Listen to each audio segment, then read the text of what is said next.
السلام علیکم ورحمۃ اللہ وبرکاتہ۔ بسم اللہ، الحمد للہ والصلاة والسلام علی رسول اللہ وعلی آلہ وصحبہ ومن والاه۔ ناظرین کرام، سلام کرنا دین اسلام کے شعائر میں سے ہے، اسلام اور مسلمانوں کی پہچان ہے، اور سلام کرنے سے آپس میں محبت بڑھتی ہے، پیار و الفت کا پیغام عام ہوتا ہے۔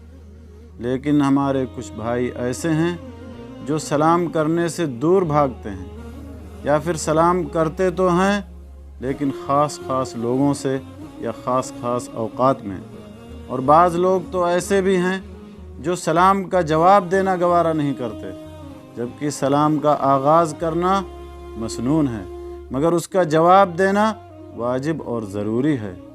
آئیے ایک حدیث کی روشنی میں سلام کی اہمیت اور اس کے بعض فوائد کو جاننے کی کوشش کرتے ہیں۔ حدیث صحیح مسلم کے حوالے سے ہے۔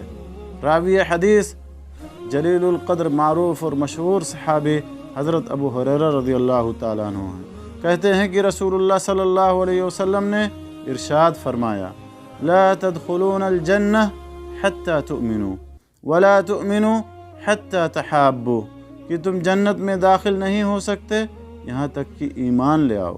لہٰذا جنت میں داخل ہونے کے لیے ایمان کا ہونا بنیادی شرط ہے، اور جنت میں وہی جائے گا جو مومن ہو۔ اور پھر آپ نے فرمایا کہ تم مومن نہیں بن سکتے یہاں تک کہ آپس میں ایک دوسرے سے محبت کرو، یعنی تمہارا ایمان مکمل نہیں ہو سکتا جب تک کہ تم آپس میں ایک دوسرے سے محبت نہ کرو۔ پھر آگے آپ نے سوال کے انداز میں فرمایا، الا ادلکم علی شیء اذا فعلتموه تحاببتم، کہ کیا میں تمہیں ایسی چیز کے بارے میں نہ بتا دوں کہ جس پر اگر تم عمل کرو گے تو تم آپس میں ایک دوسرے سے محبت کرنے لگو گے۔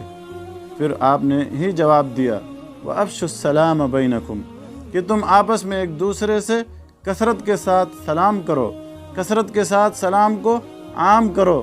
لہذا میرے دوستو، ہمیں چاہیے کہ ہم آپس میں ایک دوسرے سے کثرت کے ساتھ سلام کریں، ہر وقت اور ہر گھڑی جب بھی ملاقات ہو ہم ایک دوسرے کے درمیان سلام کو عام کریں۔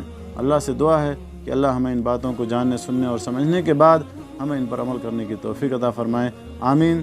وآخر دعوانا ان الحمد للہ رب العالمین، وصلی اللہ علی نبینا محمد وعلی آلہ وصحبہ اجمعین۔